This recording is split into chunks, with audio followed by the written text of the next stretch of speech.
mga features ni Strada Athlete. By the way, introduce ko sa inyo itong ating 2023 Strada Athlete 2-wheel drive automatic. So, ang kanyang color is white diamond. Okay. So, ngayon mag-start tayo dito. So, mapapansin natin latest yung yung grills niya since ito yung ating latest model 2023. Meron na rin siyang DRL or yung tinatawag na daytime running light. Okay? Then pagdating sa headlight natin, meron tayo diyang LED. Ayan. And then eto naman sa ating bandang baba, nandiyan yung turning signal natin. Okay. So yan naman ay para sa ating fog lamp. Okay? Ayan. So buksan natin yung hood.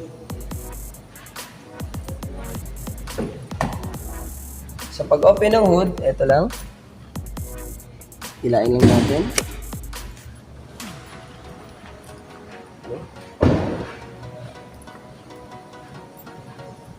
Swap lang natin dahil nakalock pa siya. Yan. Ito ang makina ni Strada. So, ang makina niya ay 4N15, 2.4 liter inline, 16 bulb, with BGT turbo and MyVec technology. So itong makina niya produces 181 horsepower and the maximum torque of 430. So yan, kung mapapansin nyo, itong ating Strada is meron na rin siyang ABS and EBD. So yan ay mga safety features para maiwasan yung magkaroon or ma-skid yung gulong lalo pagka madulas yung daan. Sa mga cornering, so makakatulong yan siya. So yan, dito mapapansin natin, ito yung battery niya. And then ito yung kanyang electronic fuse box. So ito naman yung kanyang mga key points for maintenance. Ito yung sa windshield washer. Yung sa kanyang steering, power steering fluid and brake fluid.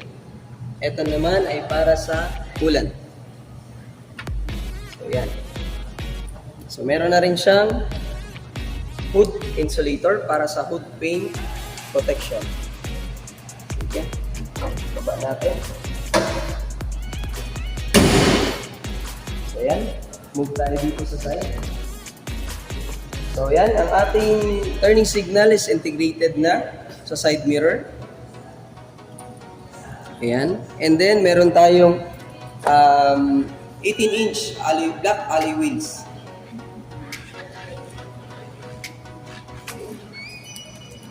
So, ito rin is equipped na rin with keyless entry. So, dito, pindutin lang natin yung button kahit nasa bulsa mo or nasa bag mo yung susi. So, easy access. So, open natin. So, yan. Ang una-una mong mapapansin sa kanya, ang kanyang leather seat. So, napakagandang combination, black and orange.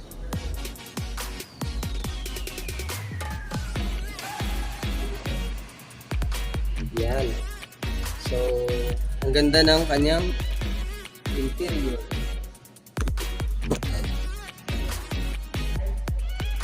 Yan. So, ang ating seat adjustment is electronic na. So, 8 ways. So, okay. So, 1, 2, 3, 4, 5, 6, 7, and 8. So, yun ang sobrang ganda. So, ito naman yung ating control para sa side mirror and meron na siyang tawag nito, auto fold sa side mirror and start engine or stop engine. So, naka-push start button na rin si Strada Athlete 2-wheel drive automatic. So, meron siya ditong MESTC, yung button na yan. So, kung mapapansin natin, yan ay yung icon. May icon na ito, may madulas na daan. So, more traction yung ginagawa niya para maiwasan yung ma-overshoot o undershoot kapag ka mga cornering. So, more traction kapag ka madulas yung daan. Ito naman yung ating headlamp leveler. So, na-adjust natin yan. Ayan. Depende sa level ng headlamp. Okay? Tapos ang ating steering wheel ay na-adjust natin. Yan, tilt and telescopic. So yan, telescopic. Ito yung lock natin. So yan. And then ito yung control ng ating headlamp.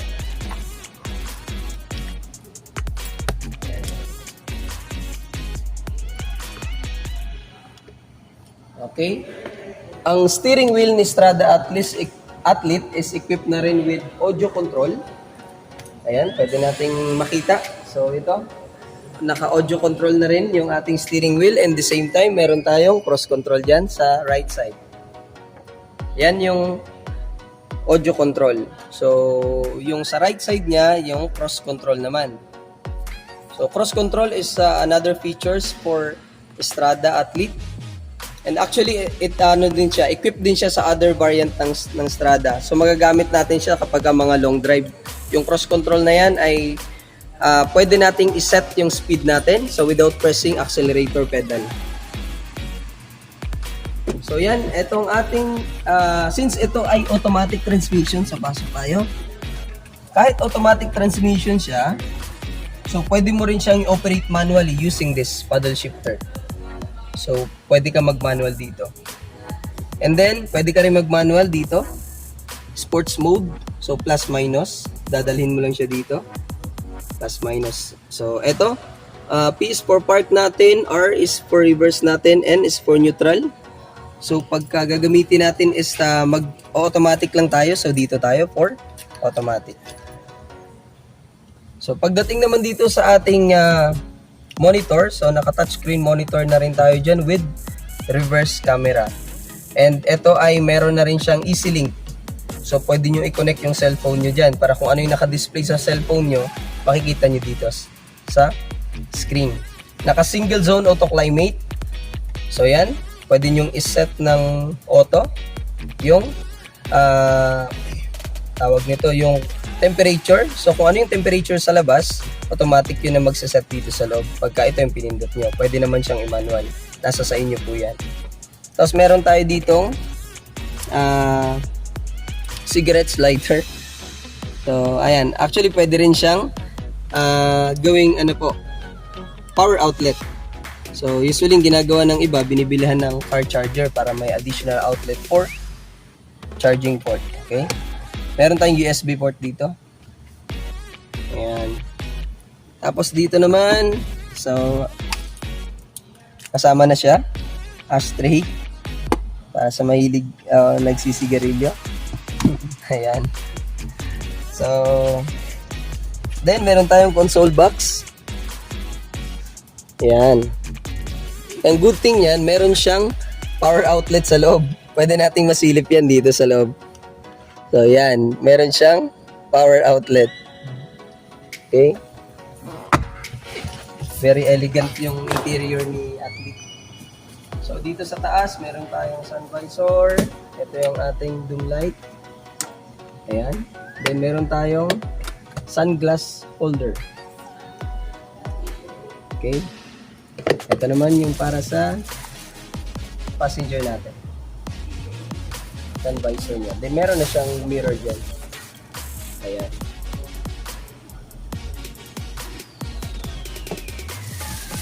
So, let's move sa second row. Dito naman, sa second row, so mapapansin natin ang ganda ng leather seat talaga sa Strada Athlete natin. So eto, meron na siyang power outlet din para sa mga passenger natin na nasa likod. So hindi na kailangan dalhin yung mga gadget nila sa harap para mag-charge. Okay. And then eto, seating capacity. So standard. Tatlo yung passenger na kakasya dito. Then meron na rin tayo ditong armrest with cup holder. Okay? So meron yan, seat belt. So yan, 3-point ELR yung seatbelt niya with pretensioner.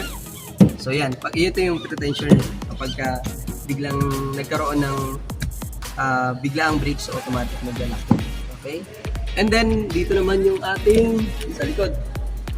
Yan, dyan yung jack natin and tools dito nakalagay. Ayan. Ilalak lang natin yan dito. Okay.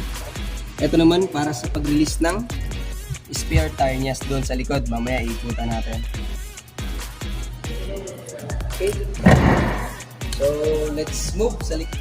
So, dito naman, mapapansin nyo, ang ating Strada Athlete ay meron siyang decals design.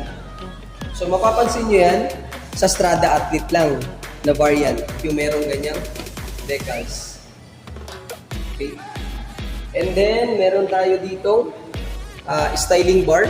So, equipped na yan kay Strada Athlete. Very elegant design. Okay. And then, ito naman yung ating rear combination taillight. Brake lamp natin. Ito yung ating turning signal. Para sa reverse, meron tayong rear fog lamp dyan. Okay? So, ito is kasama na rin kay Strada Athlete. So, yan. Ito yung kanyang brake lamp. Integrated dito sa likod niya na. Tapos, ayan, meron na rin siyang bed liner. So, ayan. Itong black na yan. Okay. Yan. Equipped na si Strada Athlete niyan. Actually, lahat ng variant ng Strada meron ng bed liner. Okay. Pagdating naman sa cargo capacity. So, yung cargo capacity ng ating Strada Athlete, kaya niya ang 1 ton. So, kahit na marami yung ikakarga mo sa kanya, maximize mo si Strada Athlete. Okay? So, si Strada Athlete also equipped with yan, reverse camera. Yan yung kanyang camera. Ayan. So, yun. Okay, dito tayo. Dito sa last, okay, dito sa front passenger. So, actually, ayan, same lang naman. And then, meron tayong 2 SRS airbag. So, para sa front passenger. And, eto. And doon, para sa driver naman. Oh, yan. So, pagdating naman sa spare niya, dito natin, ayan. Itutusok lang yan doon sa dulo. Okay. Meron tayong tools na gagamitin dyan para ma-release itong spare na yan. By the way, ang spare niya ay mugs na rin po. So yun. Pagdating naman sa price ng ating Strada Athlete, so ang SRP niya is 1,496,000. And today, meron kami, actually this month, meron tayong promo. So 149 yung all-in down payment niya. And ang magiging monthly mo is nasa 31,776. So sa mga gusto mag-inquire, so ipa-flash ko yung number ko dyan sa baba, i-contact number. Pwede nyo po akong kontakin. Hopefully, ma-consider nyo ang ating unit, Strada. Thank you for watching.